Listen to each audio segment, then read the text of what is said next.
In 2015, I put together a group of people to explore whether it would be possible to build a national memorial for the veterans of the global war on terror, the people who fought in Iraq and Afghanistan, in Syria, and Somalia, and all of these places. This is a war that will not end.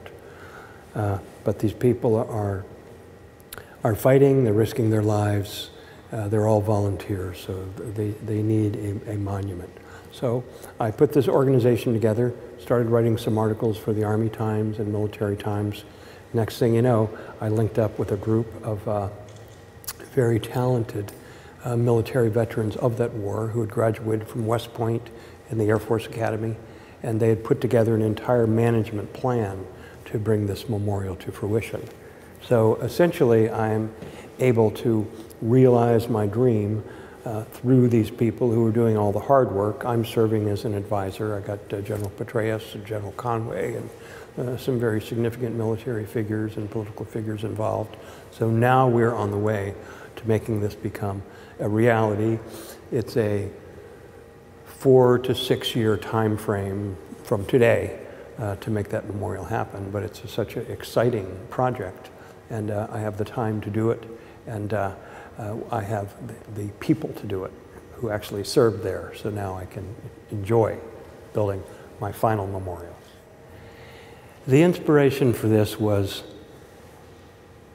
I just wanted to do one more thing in my life. I wanted to do something big. And there's only one thing I'm really good at, better than almost anybody, and that's getting a national memorial built in Washington, D.C.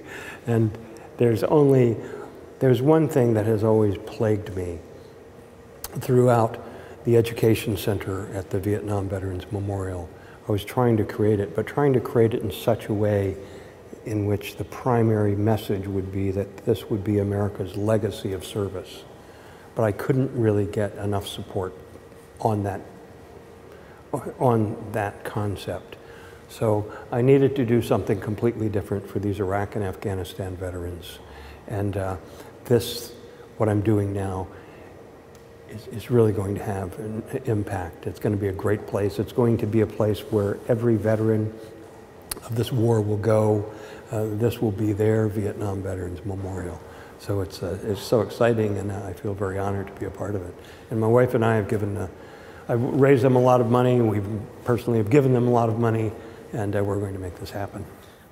We have a site in which we have agreed upon, we've shaken hands on it, but we cannot release it. I will tell you that it is a place where it will use water, it will use the Potomac River, it will use some historic monuments in Washington to have a sort of a spiritual solution to this. The flow of water, the flow of history with these other memorials that will be within view. This will be a special place, and one aspect of it will remain unfinished. It will not be finished. And because the war on terror will never be finished, because this small number of people we're fighting, tens of thousands, hundreds of thousands, I suppose, they're never going to stop. So until they do stop, we're going to need people to fight. And this memorial will be one thing that each of them will know people care about them. And that's the only objective here. I believe that what this will do is make this whole issue of America's legacy of service really sort of work in a profound way. That these people who have served in Iraq and Afghanistan will really be joined to their fathers and grandfathers who fought in the Vietnam War and World War II and World War I. And that this will be a place that will draw them. This will be a place that groups like Rolling Thunder, with the younger guys now who are getting motorcycles, and the Vietnam guys, many of them are done with motorcycles because of their age. This will be a place that these veterans will congregate. It'll be a place of healing and a place of great reverence for the nation, because indeed, I know so many people who've never even met anyone in the military. It's not part of their life. Nobody has to do it anymore. We used to have the draft, but we don't have a draft anymore, so you have to volunteer to go. So, but for people like that, who I know, who do not have the opportunity to know soldiers and sailors and others who are serving the nation, this is a place that is really for them as well, where they can pause and reflect and see that these are people who need to be remembered. What I really like about this memorial for the global war on terror is the people we're dealing with. These are young people, very high-tech people. They want to use the internet. They want to harness people on the internet to sort of vote and have input in the design. So this will be a really special event for the nation, using high-tech, the internet, interaction with large numbers of people to help select and mold the design. The global war on terror is my last monument, but we must do this for those fighting. And luckily, we're not losing thousands and thousands of people, but we've had 7,000 deaths. We've had 25, 30,000 people wounded, many more with PTSD. The people who've been fighting these wars, who didn't start them, the government decided we were going to go to Iraq and Afghanistan and all that.